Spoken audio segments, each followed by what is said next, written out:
ശരിക്കും പറഞ്ഞാൽ ഒരു അത്ഭുതം തന്നെയാണല്ലേ മാം എഴുത്തെന്ന് പറയുന്നത്.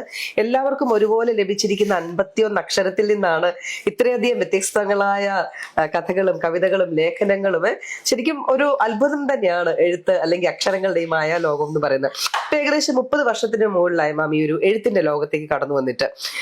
ഇതിനിടയിൽ എപ്പോഴെങ്കിലും വേദനിപ്പിക്കുന്നതായിട്ട് അല്ലെങ്കിൽ അങ്ങനെ എന്തെങ്കിലും ഒരു സംഭവം ഉണ്ടായിട്ടുണ്ടോ? അങ്ങനെ വേദനിപ്പിക്കുന്നതെന്ന് പറഞ്ഞാൽ അതേപോലെ ഞാൻ പ്രോത്സാഹിപ്പിച്ച് കൊണ്ടുവന്ന ആളുകള് നമ്മളെ തിരിഞ്ഞു കുത്തുമ്പോഴാണ് നമ്മളെ വിഷമം ഉണ്ടാവുക. കാരണം ഞാൻ അവർക്ക് അവതാരിക എഴുതി കൊടുക്കുന്നു, അവർക്ക് എല്ലാം ചെയ്യുന്നു, പക്ഷെ പുസ്തകം ആയിക്കഴിഞ്ഞാൽ അവർക്ക് നമ്മളെ വേണ്ട, ആ പുസ്തകം തരുകയില്ല. പിന്നെ അതുമല്ല അവര് വലിയ ആളായി ഒരു പുസ്തകം എഴുതിയാൽ അവര് ലോകം കീഴടക്കി എന്നുള്ള മട്ടിലാണ്. പക്ഷെ നമ്മൾ പറഞ്ഞു കൊടുക്കും അങ്ങനെയല്ല, അങ്ങനെ പാടില്ല. കാരണം ഒരു പുസ്തകം എഴുതിയാൽ നമ്മൾ എഴുത്തുകാരിയാവുന്നില്ല, അല്ലെങ്കിൽ നമ്മളൊരു ഓർമ്മക്കുറിപ്പ് എഴുതിയാൽ നമ്മൾ എഴുത്തുകാരിയാവുന്നില്ല. നമ്മളെ ആരാണ് എഴുത്തുകാരനാക്കുന്നത് അല്ലെ എഴുത്തുകാരിയാക്കുന്നത് സമൂഹമാണ്. അവര് പറയണം നിങ്ങൾ എഴുത്തുകാരിയാണെന്ന്. വർഷങ്ങളെ കൊണ്ടാണ് നമ്മളൊരു എഴുത്തുകാരിയായിട്ട് എസ്റ്റാബ്ലിഷ് ചെയ്യാൻ പറ്റുള്ളൂ. ഒരു ദിവസം കൊണ്ട് ഒരു ബുക്ക് 2 ബുക്കൊന്നും എഴുതിയിട്ട് കാര്യമില്ല. അപ്പൊ എന്താ വെച്ചാൽ ഇത് എഴുതണമെങ്കിൽ നമ്മള് ഈ സമൂഹത്തിൽ ജീവിക്കുമ്പോൾ ഞാൻ നേരത്തെ പറഞ്ഞ പോലെ നമുക്കൊരു ശൂന്യതാബോധം ഉണ്ടാവും. അപ്പൊ നമ്മള് ഈ ബാഹ്യലോകവും മനുഷ്യ മനസ്സവുമായിട്ടുള്ള ഒരു തെറ്റിപ്പിരിയലും, ഈ തെറ്റിപ്പിരിയൽ ഉണ്ടാവുമ്പോ നമ്മൾ എന്ത് ചെയ്യും, നമുക്ക് അതിൻ്റെ അന്ന് രക്ഷപ്പെടണം. അതിന്ന് നമ്മൾ രക്ഷപ്പെടാനാണ് ഒരു പ്രത്യാശയിലേക്കുള്ള ഒരു പാലമാണ് എഴുത്ത് എന്ന് എനിക്ക് തോന്നിയിട്ടുണ്ട് ഞാൻ എഴുതുന്നത്. അപ്പോൾ അങ്ങനെയുള്ളവര് ആ ഒരു തോന്നൽ, ആ ഏകാഗ്രതയാണ് എഴുത്തുകാരുടെ ഊർജം. ഏകാഗ്രതയാണ് എഴുതാനുള്ള ഊർജം. അതാണ് സർ മുഹമ്മദ് ഇക്ബാൽ പറഞ്ഞിട്ടുണ്ട്, ദിൽ മേര സാസേം ജഹാം സെ ജൽ ഗയ. എന്റെ അന്തരാത്മാവ് ജ്വലിച്ചുകൊണ്ടിരിക്കുകയാണ്, അതിങ്ങനെ മൗനമായ അഗ്നി പോലെ ആളിക്കൊണ്ടിരിക്കുകയാണ്. അദ്ദേഹം ഉറുദുവിൽ എഴുതിയതാണ്. അപ്പൊ ഏകാഗ്രതയാണ് നമ്മുടെയൊക്കെ ഊർജം. അപ്പൊ ആ ഏകാഗ്രത ഇല്ലാത്തവര് എല്ലാരെയും കൂടെ ചിരിച്ചും കളിച്ചും നടന്ന് ഞാനൊരു പുസ്തകം എഴുതട്ടെ എന്ന് വിചാരിച്ച് എഴുതുന്ന ഞാൻ സെലിബ്രിറ്റി ആവുമെന്ന് ഒരിക്കലും വിചാരിക്കാതെ അങ്ങനെയുള്ളവരെ എഴുതരുത്. ശരിക്കും സമൂഹത്തിന് ഗുണം ചെയ്യണം, സത്യത്തിന്റെ തെളിനീര് അവർക്ക് സമ്മാനിക്കണം. അപ്പൊ മാത്രമാണ് നമ്മൾ എഴുത്തുകാരി സമൂഹത്തിന് ഗുണം ചെയ്യുള്ളൂ. മാം നാളെ, അതായത് 13-ാം തീയതി ഷാർജ ഇന്റർനാഷണൽ ബുക്ക് ഫെയറിൽ, ഇതിന് 2025 ബുക്ക് ഫെയറിൽ 6 പുസ്തകങ്ങൾ ഒരുമിച്ച് റിലീസ് ചെയ്യുന്നു. അങ്ങനെ 101 പുസ്തകങ്ങൾ തികയുകയാണെന്ന്. അങ്ങനെ ഒരു ധന്യ മുഹൂർത്തമാണ്. നമുക്കറിയാം നമ്മുടെ ഒരു പുസ്തകം എന്ന് പറയുന്നത് നമ്മുടെ ഒരു കുട്ടിയാണ് അല്ലെ, നമ്മൾ പ്രസവിച്ചെടുക്കുന്ന അക്ഷരങ്ങൾ പ്രസവിച്ചെടുക്കുന്ന ഒരു കുഞ്ഞാണ്. ഇപ്പൊ ഞാൻ മാമിനോട് ചോദിക്കും, 101 പുസ്തകങ്ങളില് മാം ഹൃദയത്തോട് ഏറെ ചേർത്ത് വെക്കുന്ന ഒരു പുസ്തകം ഏതെന്ന് ചോദിച്ചത് പറയാൻ പറ്റുമോ? അത് ഞാൻ ആദ്യം എഴുതിയ നോവലാണ് കേട്ടോ, ഗംഗ എന്ന് പറഞ്ഞിട്ട്. അത് അതിന് എനിക്ക് നാഷണൽ അവാർഡ് കിട്ടിയതാണ്. പിന്നെ അതിന്റെ ട്രാൻസ്ലേഷന് 2 നാഷണൽ അവാർഡ് കിട്ടി, ഹിന്ദിയിലേക്ക് മാറ്റിയപ്പോ. അത് നിത്യചൈതന്യ യതിയായിട്ടുള്ള ബന്ധത്തിന് ആധ്യാത്മികമാണ് വിഷയം. വളരെ കഷ്ടപ്പെട്ടിട്ട് എഴുതിയിട്ടോ, കാരണം നമുക്ക് ബന്ധമില്ലാത്തതാണ്. പക്ഷെ നിത്യചൈതന്യ യതിയായിട്ടുള്ള ബന്ധം കൊണ്ട് ഞാൻ ഈ ആധ്യാത്മികത മുഴുവൻ പഠിച്ചുണ്ടാക്കി എഴുതിയ നോവലാണ്. ഗംഗാതീരത്ത് നടക്കുന്ന കഥയാണ്. അപ്പൊ ഞാൻ അവിടെ ബനാറസ് യൂണിവേഴ്സിറ്റിയിൽ ഞാൻ സംസാരിക്കാൻ ക്ഷണിച്ചു പോയിരുന്നു. അപ്പൊ അവിടെ ഞാനും എൻ്റെ ഹസ്ബൻഡും കൂടെ അവിടുത്തെ ഘാട്ടുകളിലൊക്കെ അലഞ്ഞു തിരിഞ്ഞ് നടന്നിട്ട് ആണ് അവിടുത്തെ ജീവിതം, ഹിന്ദി അറിയുന്നോണ്ട് ജീവിതം മുഴുവൻ മനസ്സിലാക്കിയിട്ടാണ് ഞാൻ പുസ്തകം എഴുതുന്നത്. അപ്പൊ ആ പുസ്തകം ശരിക്കും ഞാൻ എൻ്റെ പ്രാണൻ തന്നെയാണ് ആ ബുക്ക്. പിന്നെ ഞാൻ പ്രവാസികളെ ഒരു കഥ എഴുതിയിട്ടുണ്ട്, അതാണ് സ്വർഗവാതിൽ. അഷ്റഫ് താമരശ്ശേരി എന്ന് പറഞ്ഞ ഒരാളുണ്ടല്ലോ, ഒരു വലിയ മനുഷ്യൻ, അദ്ദേഹം ഡെഡ് ബോഡി കയറ്റി അയക്കുന്ന അദ്ദേഹത്തിന്റെ ജീവിതമാണത്. കാരണം ഒരു മനുഷ്യൻ, ഏത് മനുഷ്യനും മരിക്കും. അപ്പൊ മരണഭയം ഇല്ലാണ്ടായതാണ് എനിക്ക് ആ പുസ്തകം എഴുതിയിട്ട്. അത് എഴുതി കഴിഞ്ഞ ദിവസം എനിക്ക് ഹാർട്ട് അറ്റാക്ക് വരേണ്ടതായിരുന്നു, അത്രയും. അപ്പൊ കസാൻ സാക്കിസ് പറഞ്ഞ പോലെ നിങ്ങളുടെ സമയത്തിൽ നിന്ന് എനിക്ക് ഇത്തിരി സമയം തരുമോ, ഞാനൊന്നത് എഴുതി തീർക്കട്ടെ എന്ന് ഞാൻ വിചാരിച്ചു പോയതാ. കാരണം അങ്ങനെ ബ്രേക്ക് ഡൗൺ ആയിപ്പോയി എഴുതുമ്പോ നമ്മള് അതിലേക്ക് വീണ് പോയിട്ടേ. തീർച്ചയായും. അപ്പൊ ആ ഒരു അനുഭവം മറക്കാനാവാത്തതാണ്. അങ്ങനത്തെ കുറെ ഉണ്ട്. പിന്നെ കുറെ പ്രിയപ്പെട്ട കഥകളും ഉണ്ട് കേട്ടോ, കഥകളും. അപ്പൊ MT എപ്പോഴും പറയും, സുധീരയുടെ കഥകൾ എനിക്കിഷ്ടം, എല്ലാം ഇഷ്ടമാണ്, പക്ഷെ കഥകളാണ്, കുട്ടീന്റെ കഥ ചെറുപ്പം മുതലേ ഞങ്ങൾ കാണുന്നതാണ്, കുട്ടി എഴുതുന്നത് മുതൽക്ക് ഞങ്ങൾ കാണുന്നതാണെന്നൊക്കെ. എനിക്ക് എൻ്റെ ഒരു എന്താ പറയാ ഇത് എടുക്കാൻ വേണ്ടിയേ, ബയോപിക് പ്രൊഫൈൽ, അത് എടുക്കാൻ, പ്രൊഫൈലല്ല, എന്താ പറയാ, ജീവചരിത്രം പോലെ ബയോഗ്രാഫി ബയോഗ്രഫി പോലെ അത് എടുക്കാൻ വേണ്ടി അപ്പൊ എംടിന്റെ അടുത്ത് പോയിട്ട് ബൈറ്റ് കിട്ടിയിരുന്നു. ആ ബൈറ്റിൽ ഇദ്ദേഹം പറയുന്നുണ്ട് കുട്ടിന്റെ കൃതികളൊക്കെ ഇഷ്ടമല്ല, മോശമെന്നല്ല പറയുന്നത്, പക്ഷെ കഥകളാണ് എനിക്കിഷ്ടം എന്ന് അദ്ദേഹം പറഞ്ഞിട്ടുണ്ട്. അപ്പൊ കഥകൾ, ഞാൻ ശരിക്കും കഥ എഴുത്തുകാരിയാണ്. ആ കഥ എഴുതാനാണ് ഏറ്റവും പ്രയാസം. ഒരു കഥ എഴുതാൻ, നോവൽ ഇങ്ങനെ ഓരോരോ ചാപ്റ്റർ ആയിട്ട് എഴുതിപ്പോ ഇപ്പൊ ഞാൻ വലിയൊരു പുസ്തകത്തിന്റെ പണിപ്പുരയിലാട്ടോ. 40 ചാപ്റ്റർ എഴുതി, 40 ചാപ്റ്റർ എഴുതി കഴിഞ്ഞു. കൊൽക്കത്ത ബേസ്ഡ് ആണ് അത്. കൊൽക്കത്തയിൽ ജീവിച്ച് സഞ്ചരിച്ചിട്ട് അവിടെ നേരിട്ട് കണ്ട കാഴ്ചകൾ, അങ്ങനെ ഒരു സംഭവമാണ് അവിടെ. ഞാൻ പറയാ, ഈ ഹിന്ദി ഇത്ര നന്നായിട്ട് പറയുന്നത് എന്തുകൊണ്ടാണ്? അത് ഹിന്ദി ഭാഷയോടുള്ള അനുരാഗാണ്. പിന്നെ ഞാൻ പാട്ടുകള്, ഹിന്ദി പാട്ട് എനിക്ക് ഭയങ്കര ഇഷ്ടമാണ്. പക്ഷെ അതിന്റെ അർത്ഥം അറിയെങ്കിലും കൂടി ചില വാക്കൊന്നും കിട്ടൂല. അപ്പൊ എന്റെ അച്ഛന്റെ ജ്യേഷ്ഠനുണ്ട്, പിന്നെ കൃഷ്ണൻകുട്ടി എന്നാണ് അദ്ദേഹം, ഇതിന് ഹിന്ദി പണ്ഡിതായിരുന്നു. അപ്പൊ അദ്ദേഹം എന്നോട്, ഞാൻ ചോദിക്കും ഇതിന്റെ അർത്ഥം എന്താ, ഇതിന്റെ അർത്ഥം. അപ്പൊ എന്നോട് ഇതാ, ഇനി ഹിന്ദി അല്ലല്ലോ, ഉറുദു ആണ്. ഉറുദു വാക്കുകളാണ് മുഹമ്മദ് റഫി സാഹിബ് ഒക്കെ അധികം പാടിക്കുന്നത്.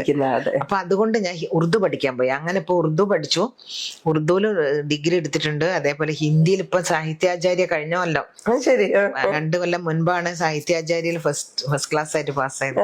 3 കൊല്ലം പഠിച്ച് 3 കൊല്ലം കുട്ടികളെ കൂടെ ബെഞ്ചിലിരുന്ന് പരീക്ഷ എഴുതി.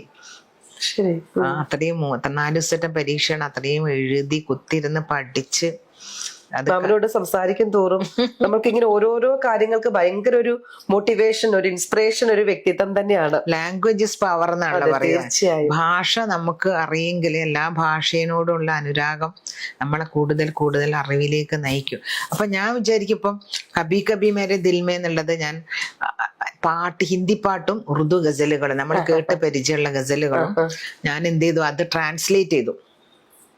അപ്പൊ ഒരു PF ഓഫീസിലെ കമ്മീഷണർ ഉണ്ട്, എന്റെ ഹസ്ബൻഡും PF ഓഫീസിലായിരുന്നു. അപ്പൊ പ്രശാന്ത് എന്ന് പറഞ്ഞിട്ട് കമ്മീഷണറാണ് അദ്ദേഹം, ഇപ്പൊ കോയമ്പത്തൂരാണ്. അപ്പൊ അദ്ദേഹം എനിക്ക് ഇങ്ങനെ ഗസലുകൾ അയച്ചു തരും. അപ്പൊ ഞാൻ അതിന്റെ അർത്ഥം കുത്തിരുന്ന് എഴുതി. ചിലത് കണ്ടാൽ എനിക്ക് എഴുതാതിരിക്കാൻ പറ്റില്ല, അത്രയും നല്ലതായിരിക്കും. അപ്പൊ അത് ഞാൻ എഴുതി അയച്ചു കൊടുക്കുമ്പോ അദ്ദേഹം എന്നോട് പറഞ്ഞു, മാഡം എന്തായാലും പുസ്തകം എഴുതണം, ഇതൊരു പുസ്തകമാക്കണം, ഞങ്ങളെ പോലുള്ളവർക്ക് ഇത് പ്രിയപ്പെടും. അപ്പൊ ഞാൻ ഈ ബുക്ക് എഴുതാം. അതാണ് എന്റെ 101ാമത്തെ ബുക്ക് കേട്ടോ, കബി കബി മേരെ ദിൽമേ. അപ്പൊ അതിലിപ്പോ കബി കബി മേരെ ദിൽമേ എന്നുള്ള പാട്ട് അത് മലയാളം വേർഷനിൽ എഴുതണം. അടുത്ത ഭാഗത്ത് മലയാളിക്ക് വായിക്കാം, വലത്ത് വശത്ത് അതിന്റെ അർത്ഥം. ഞാൻ ഈ 100 പുസ്തകം എഴുതിയ അധ്വാനല്ല, അതിന്റെ 10 ഇരട്ടി ഞാൻ ഇതിനു വേണ്ടി. തീർച്ചയായും അതൊരു വല്ലാത്തൊരു ടാസ്ക് തന്നെയായിരുന്നു അല്ലേ. ട്രാൻസ്ലേഷൻ എനിക്ക് എളുപ്പമാണ്, ഞാൻ നല്ല മലയാളത്തിൽ എഴുതും. ഇത് നോക്കിയിട്ട് പിന്നെ അതിന്റെ സംഗീത സംവിധായകൻ ആരാണ് പാടിയത്, ആരെഴുതി, ഇത് 3 ഞാൻ തെരഞ്ഞു പിടിച്ച് എഴുതണം. നെറ്റിന്ന് 100 എണ്ണാണത്, 100 ഗസലുകളും ഇതുമായിട്ട് മിക്സ് ചെയ്തിട്ട് എനിക്ക് വേർതിരിക്കാൻ. 44ാമത് ഷാർജ അന്താരാഷ്ട്ര പുസ്തകമേളയിലേക്ക് പുസ്തകം പ്രകാശനം ചെയ്യാനായിട്ടാണ് മാം ഇപ്പം എത്തിയിരിക്കുന്നത്. എത്രാമത്തെ വർഷമാണ് ഷാർജ ബുക്ക് ഫെയറിൽ? ഇതിപ്പോ എത്രാമത്തെ വർഷമാണ് മാം കടന്നു വരുന്നത്? ഇത് 12ാമത്തെ വർഷമാണ്. ഈ 12 വർഷവും എൻ്റെ പുസ്തകങ്ങൾ പുതിയ പുസ്തകവുമായിട്ട് ഞാൻ വരും. അപ്പൊ അത് എനിക്ക് നവംബറിലേക്ക് തീർക്കണമല്ലോ, അതുകൊണ്ട് പുസ്തകങ്ങളൊക്കെ നവംബർ ആകുമ്പോഴേക്കും ആ വർഷം എഴുതാനുള്ള പുസ്തകം റെഡിയാവും. അപ്പൊ ഈ വർഷം ഞാൻ പറഞ്ഞില്ലേ, എൻ്റെ ഏറ്റവും പ്രിയപ്പെട്ട പുസ്തകം 101ാമത്തെ ബുക്കാണ്. 2 കഥാസമാഹാരമുണ്ട്, 2 കവിതാ സമാഹാരമുണ്ട്, ഒരു ബാലസാഹിത്യം ഉണ്ട്. ബാലസാഹിത്യം എന്ന് പറഞ്ഞാൽ ഓസ്കാർ എന്ന് പറഞ്ഞിട്ടൊരു കഥയാണ് കേട്ടോ. ഒരു നായ്ക്കുട്ടിന്റെ പേരാ ഓസ്കാർ. ആ കുട്ടിയുടെ കഥ ഒരു കുട്ടിയിലൂടെ അതിനോട് പിന്നെ സാഹിതി എന്ന് പറഞ്ഞിട്ട്, അല്ല ബാലസാഹിതി എന്ന് പറഞ്ഞിട്ടുള്ള ഒരു പബ്ലിഷേഴ്സ് ചോദിച്ചിട്ട്. പിന്നെ ഇതില് 2 കഥാസമാഹാരം ഇറക്കിയില്ല. അത് ഒന്ന് അംഗപരിമിതനായിട്ടുള്ള ഒരാളുണ്ട്. ഓരോ ദിവസവും അയാള് മോശമായിക്കൊണ്ടിരിക്കുന്നത്. അപ്പൊ വീൽ ചെയറിൽ ഇരിക്കുന്ന ഒരാള് പബ്ലിഷറാണ്, ഷാജി എന്ന് പറഞ്ഞു, ഷാജി താലോറ എന്ന പേര്, കണ്ണൂരുള്ള. അപ്പൊ അദ്ദേഹത്തിന് 2 ബുക്ക് വേണമെന്നുണ്ട്, ഞാൻ കൊടുത്തു. അപ്പൊ ആ ബുക്ക് ഇവിടെ കൊണ്ടുവന്ന് റിലീസ് ചെയ്യാൻ എനിക്ക് വലിയ സന്തോഷമുണ്ട്. കാരണം ഷാജി നിസ്സഹായനായിട്ട് എണീക്കാൻ പറ്റാതെ അദ്ദേഹത്തിന് എടുത്തിട്ട് സിസ്റ്ററാണ് എല്ലാം ചെയ്തു കൊടുക്കുക. അങ്ങനെ വീൽ ചെയറിൽ ഇരുത്തിയിട്ട് കൊണ്ടുവരണം. ഇവിടെ വരണമെന്ന് മോഹം ഉണ്ടായിരുന്നു, പക്ഷെ സാമ്പത്തിക പരാധീനത മൂലം പറ്റിയില്ല. പിന്നെ എൻ്റെ ഈ 101ാമത്തെ ബുക്ക് റിലീസ് ചെയ്യാൻ വരുന്നത് പിന്നെ ഇബ്രാഹിം സുബ്ഹാൻ എന്ന് പറഞ്ഞിട്ട് എൻ്റെ ഒരു സുഹൃത്തുണ്ട്, സൗദി അറേബ്യന്ന് അദ്ദേഹം വരികയാണ് ബുക്ക് റിലീസ് ചെയ്യാൻ. അത് വലിയൊരു സംഭവമാണ്. അദ്ദേഹം എന്ന് പറഞ്ഞാല് മോട്ടിവേഷൻ സ്പീക്കറാണ്.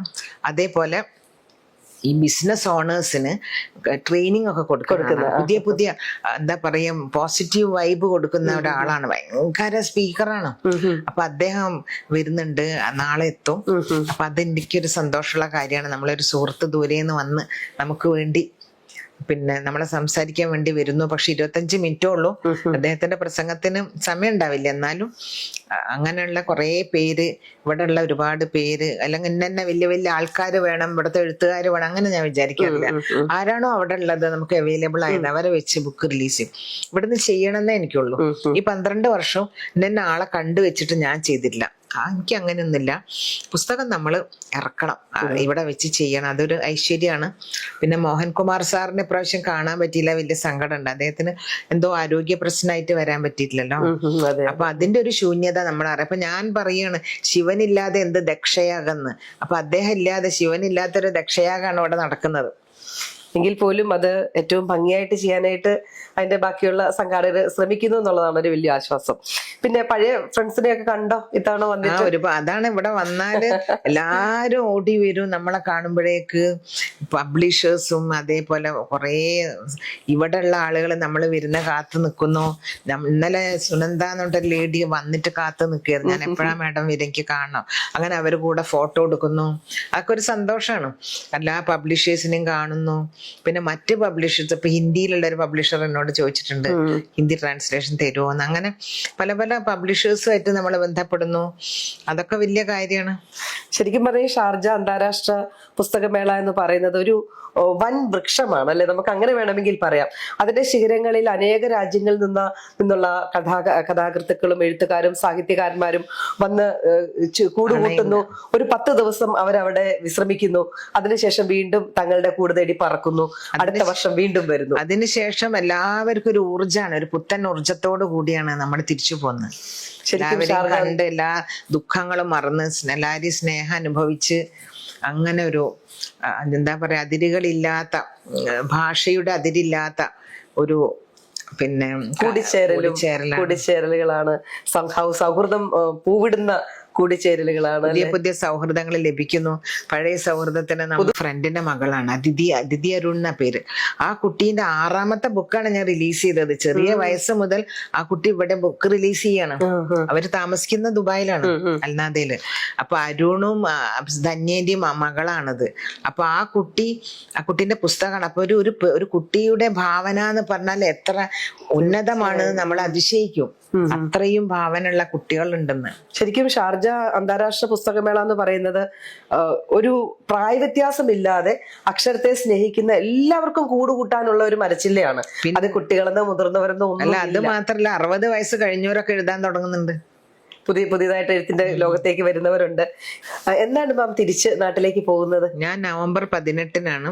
അപ്പൊ അതിനു മുൻപ് നാളെ ഞാൻ അബുദാബിക്ക് പോകും. പക്ഷെ അതിനുശേഷം 16-ന് ഇവിടെ ഒരു പരിപാടി ഉണ്ട്, വേറെ ഷാർജ ബുക്ക് ഫെയർ അല്ല. അത് കഴിഞ്ഞ് 17-ന് പിന്നെ മരിച്ചുപോയ ഡോക്ടർ ധനലക്ഷ്മിന്റെ ഒരു കവിതാ സമാഹാരം ഒരു പിന്നെ ഇറക്കുന്നുണ്ട് അവര്. അപ്പൊ അതും കൂടെ റിലീസ് ചെയ്ത് 18-ന് ഞാൻ തിരിച്ചു പോകും. എന്തായാലും വളരെ ഒരു ടൈറ്റ് സ്കെഡ്യൂൾ ആയിരുന്നു ഇത്തവണ വന്നിട്ടെങ്കിലും അതിനിടയിലും കുറച്ച് സമയം ഞങ്ങൾക്ക് വേണ്ടി ചെലവഴിക്കാൻ ഇവിടെ എത്തിച്ചേർന്നതിൽ ഒരുപാട് സന്തോഷമുണ്ട്. അടുത്ത ബുക്ക് ഫെയറിൽ, അടുത്ത 2026 ഷാർജ ബുക്ക് ഫെയറിൽ വീണ്ടും പുതിയ എഴുത്തുകളും പുതിയ കഥകളും ഒക്കെയായി നമുക്ക് വീണ്ടും കണ്ടുമുട്ടാമെന്ന പ്രത്യാശയോടെ താങ്ക് യു സോ മച്ച്. നമസ്കാരം.